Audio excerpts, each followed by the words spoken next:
जय हिंद साथियों। तो साथियों, हम आपको सीटेट पेपर के लिए संस्कृत भाषा का प्रैक्टिस सेट करा रहे थे और आज हमारा होगा प्रैक्टिस सेट नंबर 3। जिन्होंने पिछले 2 प्रैक्टिस सेट नहीं देखे हैं वो जाकर देख सकते हैं। हमने अपने चैनल पर एक संस्कृत के नाम से प्लेलिस्ट बनाई हुई है, वहाँ पर जाकर आप सारे प्रैक्टिस सेट देख सकते हैं। और जो साथी चैनल पर नए आए हैं, पहली बार विजिट कर रहे हैं, वो चैनल को सब्सक्राइब जरूर कर दें साथियों। तो आज का हमारा प्रैक्टिस सेट शुरू होगा क्वेश्चन नंबर 181 से। हमने पीछे कुछ क्वेश्चन छोड़ दिए हैं जो कि मुझे अनइम्पोर्टेंट लग रहे थे, इसलिए वो क्वेश्चन छोड़ दिए हैं। तो हम शुरू करते हैं आज का प्रैक्टिस सेट और देखते हैं पहला क्वेश्चन क्या है। तो पहला क्वेश्चन है, छात्राभ्याम लेखो लिख्यते, इस वाक्य में कर्ता कारक है। तो इसका अर्थ हो जाएगा छात्र लेख लिखता है। तो कर्ता कारक का चिन्ह क्या होता है साथियों?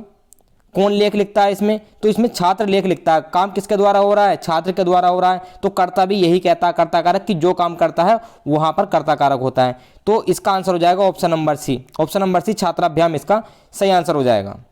अगला प्रश्न देखेंगे, प्रश्न नंबर 2, रामेण बाणेन हतः रावण, इस वाक्य में रामेण शब्द किस कारक का बोधक है? साथियों, पहले हम कारक के चिन्ह की बात कर लेते हैं। तो सभी कारक के अलग अलग चिन्ह होते हैं। जैसे कर्ता कारक का चिन्ह होता है कर्ता ने, हम इस तरीके से याद करेंगे कर्ता ने। तो जो ने चिन्ह होगा वो होगा कर्ता कारक का। कर्म को, कर्म का चिन्ह होगा को। करण से, कर्ण का चिन्ह क्या हो गया? से हो गया। कर्ण से संप्रदान के लिए, संप्रदान कारक जो होता है उसका चिन्ह होगा के लिए, संप्रदान के लिए। अपादान, अपादान कारक हो गया अपादान, अपादान का मतलब होता है, अपादान का चिन्ह हो गया साथियों से। और से क्या यहाँ पर कौन सा से यूज होगा? यहाँ होगा अलग होने पर। तो यहाँ पर हो गया कर्ता ने कर्म को करण से संप्रदान के लिए, अपादान से अलग होने पर। और संबंध में क्या आएगा? संबंध कारक में आता है का, की और के, ये सब संबंध कारक में आ जाएगा। कर्ता ने कर्म को करण से संप्रदान के लिए, अपादान से अलग होने पर, और संबंध में का, की के। तो ये होते हैं कारक के चिन्ह। चलो अब हम अपना क्वेश्चन देख लेते हैं। जो हमारा क्वेश्चन था कि राम ने बाण से रावण को मारा। तो यहाँ पर मैंने बताया था आपको कर्ता ने का चिन्ह क्या होता है? कर्ता कारक। जैसे यहाँ पर आया था राम ने, तो रामेण में ही तो निकालना हमें, तो रामेण का मतलब हो जाएगा राम ने, यानी कि ने किसका चिन्ह होता है? कर्ता कारक का। तो इस क्वेश्चन का सही आंसर हो जाएगा ऑप्शन नंबर ए, कर्ता। ऑप्शन नंबर ए इस क्वेश्चन का सही आंसर हो जाएगा। अगला प्रश्न देखेंगे, शिरः सार्वम स्वर्गातः पशुपति शिरस्त क्षितिधरम, भरतहरि प्रणीत प्रस्तुत श्लोकांश का शिरस्त पद किस कारक का बोध कराता है? अब हम एक ही पद देखेंगे, शिरस्त। शिरस्त पद किस कारक का बोध कराता है? तो इस क्वेश्चन का सही आंसर हो जाएगा ऑप्शन नंबर डी, शिरस्त बोध कराता है अपादान कारक का। ऑप्शन नंबर डी इस क्वेश्चन के लिए सही आंसर हो जाएगा। अगला प्रश्न देखेंगे, सुदर्शनेन वासुदेवेन हतः शिशुपाल, मतलब सुदर्शन से वासुदेव ने, हत्या माने मारा, शिशुपाल शिशुपाल को, वासुदेव ने शिशुपाल को सुदर्शन से मारा। इस वाक्य में सुदर्शनेन इस पद से किस कारक का बोध होता है? तो सुदर्शनेन का अर्थ क्या बताया मैंने कि सुदर्शन से, सुदर्शन चक्र था, सुदर्शन चक्र से। तो से जो हमारा चिन्ह था वो कौन से कारक का था? फिर से याद करो, कर्ता ने कर्म को करण से, तो कर्ण कारक था। तो इसका आंसर हो जाएगा करण। ऑप्शन नंबर सी इस क्वेश्चन का सही आंसर हो जाएगा। अगला प्रश्न देखेंगे, प्रणवः देवालय नेत्राभ्याम रामायणम पठति, इस वाक्य में कर्म कारक का बोध कराने वाला पद कौन सा है? अब इस वाक्य में जितने भी पद दे रखे हैं उनमें से कर्म कारक का बोध कौन करा रहा है ये हमें बताना है। तो कर्म का चिन्ह क्या होता है? कर्ता ने कर्म को, जिसके पीछे को आएगा वही कर्म कारक का बोध कराएगा। तो इस क्वेश्चन का सही आंसर क्या होगा साथियों? इस क्वेश्चन का सही आंसर हो जाएगा रामायणम। ऑप्शन नंबर डी इस क्वेश्चन का सही आंसर हो जाएगा। कि प्रश्न देखेंगे, काश्याम महाराज है काशी नरेश है भिक्षु के व्यय धनम ददाती, इस वाक्य में संप्रदान सूचक शब्द है। संप्रदान का चिन्ह क्या होता है साथियों? पहले संप्रदान का चिन्ह होता है के लिए, संप्रदान के लिए। तो यहाँ पर के लिए किसके लिए आएगा?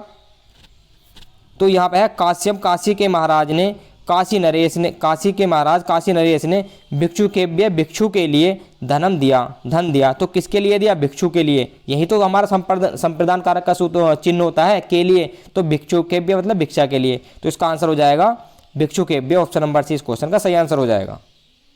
अगला प्रश्न देखेंगे, ब्रह्मण सृष्टि अतीब प्राचीना भव्य च अस्ति, इस वाक्य में ब्रह्मण पद से किसका बोध हो रहा है?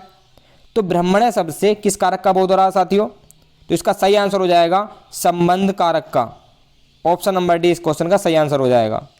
अगला प्रश्न देखेंगे, अधिकरण कारक के कितने भेद होते हैं? वेरी इंपॉर्टेंट क्वेश्चन है। अधिकरण कारक के कितने भेद होते हैं? तो इस क्वेश्चन का सही आंसर हो जाएगा साथियों ऑप्शन नंबर बी, 3 भेद होते हैं। ऑप्शन नंबर बी इसका सही आंसर हो जाएगा। अगला प्रश्न देखेंगे, मैं भौतिके शरीरे आत्मा अस्ति, इस वाक्य में अधिकरण कारक किस पद से प्रोदित हो रहा है?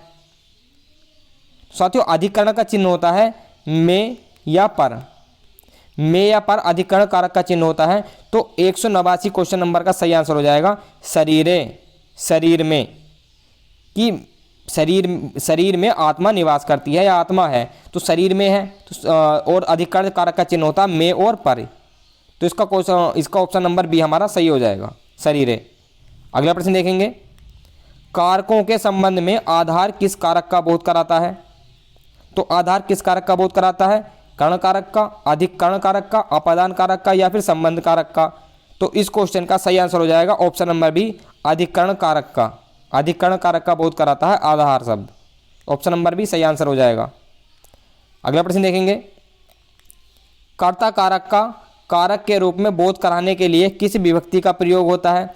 अब कर्ता कारक में कौन सी विभक्ति होती है साथियों? तो कर्ता कारक में होती है तृतीय विभक्ति। ऑप्शन नंबर सी इस क्वेश्चन का सही आंसर हो जाएगा, तृतीय विभक्ति होती है। अगला प्रश्न देखेंगे, कर्ता कारक में तृतीय विभक्ति का विधान करने वाला एकमात्र सूत्र है। अभी हमें ये तो पता चल गया कि कर्ता कारक में तृतीय विभक्ति होती है, लेकिन तृतीय विभक्ति का विधान करने वाला एकमात्र सूत्र कौन सा है?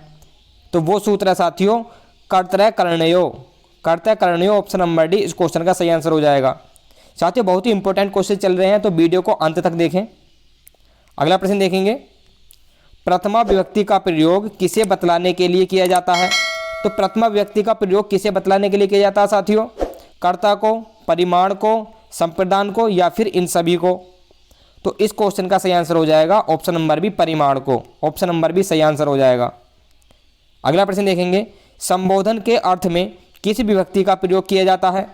संबोधन के अर्थ में किस विभक्ति का प्रयोग किया जाता है साथियों? ये क्वेश्चन हम पिछले प्रैक्टिस सेट में कर चुके हैं, तो इस क्वेश्चन का सही आंसर हो जाएगा प्रथमा विभक्ति का। ऑप्शन नंबर ए सही आंसर हो जाएगा, प्रथमा विभक्ति। जहां पर आपको संबोधन चिन्ह ये लगा हुआ मिलेगा, एक्सक्लेमेटरी साइन बोलते हैं जिसको अंग्रेजी में, इस ये चिन्ह लगा हुआ मिलेगा, वहां पर होगी हमारी प्रथमा विभक्ति। तो अगला प्रश्न देखेंगे, कर्ता का इप्सिततम कारक होता है अधिकरण, करण, संप्रदान या फिर कर्म? तो क्वेश्चन नंबर 195 का सही आंसर हो जाएगा कर्म कारक। ऑप्शन नंबर डी सही आंसर हो जाएगा।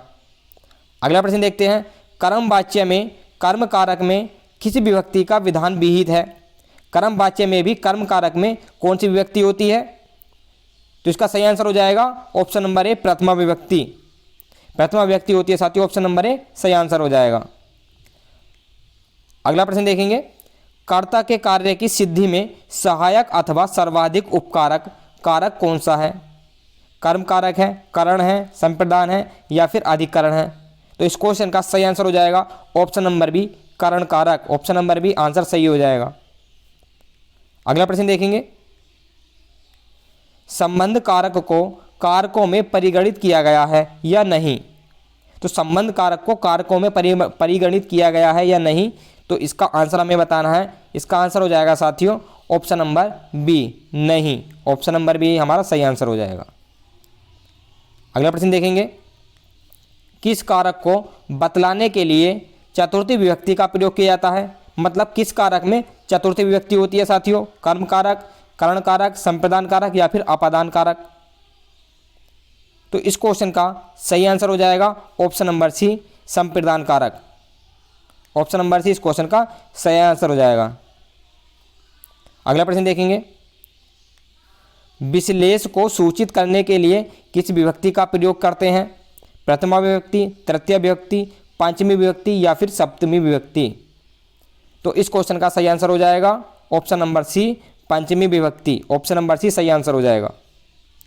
अगला प्रश्न देखेंगे, शेषत्व की विवक्षा में किस विभक्ति का विधान पाणिनि को स्वीकार्य था? महाकवि पाणिनि को शेषत्व की विवक्षा में किस विभक्ति का विधान स्वीकार्य था? तो इस क्वेश्चन का सही आंसर हो जाएगा ऑप्शन नंबर सी, षष्ठी विभक्ति। ऑप्शन नंबर सी सही आंसर हो जाएगा, षष्ठी विभक्ति। अगला प्रश्न देखेंगे, कर्तृकर्मणो कीर्ति, इस सूत्र के द्वारा किस विभक्ति का विधान किया गया है? तो इस सूत्र द्वारा किस विभक्ति का विधान किया गया साथियों? क्या आंसर होगा इसका क्वेश्चन नंबर 202 का? तो इसका सही आंसर हो जाएगा ऑप्शन नंबर डी, षष्ठी विभक्ति का। ऑप्शन नंबर डी इस क्वेश्चन का सही आंसर हो जाएगा। अगला प्रश्न देखेंगे, प्रश्न नंबर 203, और आज के प्रैक्टिस सेट का हमारा हो जाएगा ये 23वां प्रश्न। औपश्लेषिकार्थ को सूचित करने के लिए प्रयुक्त विभक्ति है। औपश्लेषिकार्थ को सूचित करने के लिए प्रयुक्त विभक्ति कौन सी है? इस क्वेश्चन का सही आंसर हो जाएगा 203 का ऑप्शन नंबर सी, सप्तमी विभक्ति। ऑप्शन नंबर सी इस क्वेश्चन का सही आंसर हो जाएगा। अगला प्रश्न देखेंगे, अगला प्रश्न है हमारा, विधिमान्य कारकों की संख्या कितनी है? संस्कृत में जो विधिमान्य कारक हैं उनकी संख्या टोटल कितनी है? 4, 5, 6 या फिर 7? तो इस क्वेश्चन का आंसर हो जाएगा साथियों 6। ऑप्शन नंबर सी इस क्वेश्चन का आंसर हो जाएगा, 6 कारक हैं।